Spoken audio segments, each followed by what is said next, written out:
Hello हमारे board पे आज जो हमारा टॉपिक है वो हमारा एक्सक्रीशन, जिसमें हम लोग एक्सक्रीटिव सिस्टम के बारे में पढ़ेंगे। और जो एक्सक्रीशन है ये है एक्सक्रीशन इन ह्यूमन। जैसा कि हम जानते हैं कि ह्यूमन में जो किडनी होता है वो वन पेयर होता है। वन पेयर मतलब एक जोड़ा। यहाँ आप देख रहे हैं यहाँ पे दो किडनी है जो कि हमारी बॉडी में ब्लड को फिल्टर करने का काम करता है। आप देखिए यहाँ पर सबसे पहले जो डायग्राम है उसमें है रीनल आर्टरी। रीनल आर्टरी आप जानते हैं जो ब्लड वेसल्स होता है उनमें एक होता है आर्टरी, एक होता है वेन। आर्टरी का मेन काम होता है हार्ट से ब्लड ला करके पूरे बॉडी को पहुँचाना। और यहाँ जो किडनी में जो ब्लड आता है वो आर्टरी से आता है। दूसरा यहाँ पे वेन है और वेन के थ्रू क्या होता है, जब ब्लड एक बार फिल्टर हो जाता है तो क्या होता है किडनी से बाहर निकल के दोबारा फिर हार्ट की ओर जाता है। किडनी आप यहाँ देख रहे हैं, किडनी के ऊपर जो एक स्ट्रक्चर दिख रहा होगा इसको एड्रिनल ग्लैंड कहते हैं।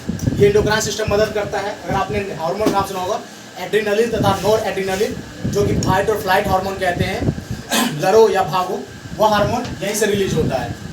ये किडनी के ऊपर अटैच रहता है, इसको एड्रिनल ग्लैंड बोलते हैं।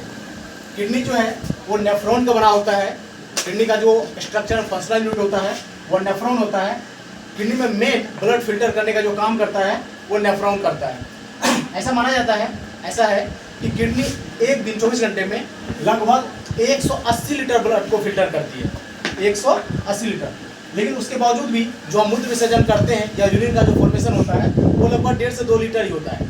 इसका मतलब है कि अधिकांश जितना भी फिल्टर होता है उसका 90% ज़्यादा हिस्सा जो है वह दोबारा रीअब्जॉर्ब कर लिया जाता है।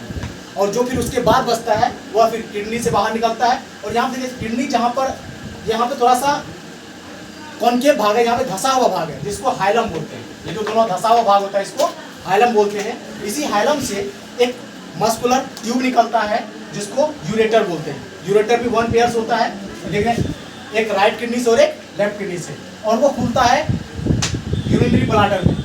यूरेटर के थ्रू यूरिनरी ब्लैडर में पहुंचता है और ये पेरिस्टल्टिक मूवमेंट के थ्रू जाता है। नॉर्मली जैसा कि हम देखते हैं जब भी हम सिंचाई वगैरह करते हैं तो डिलीवरी पाइप होता है, उसमें क्या होता है पानी सीधा जाता है। लेकिन इनमें क्या होता है जब भी वाटर या पानी जो भी जाता है वो पेरिस्टल्टिक सिकुड़ते फैलते हुए जाता है और ये पहुंचता है यूरिनरी ब्लैडर में। यूरिनरी ब्लैडर ये सेक लाइक स्ट्रक्चर होता है और ये काफ़ी डिस्टेंसिबल स्ट्रक्चर होता है।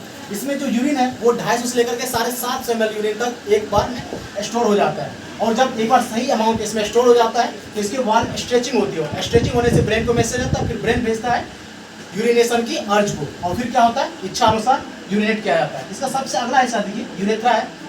यूरिनरी ब्लैडर का है जो लेयर होता है, मेम्ब्रेन होता है, वही क्या करता है आगे बढ़ करके यूरेथ्रा का निर्माण करता है।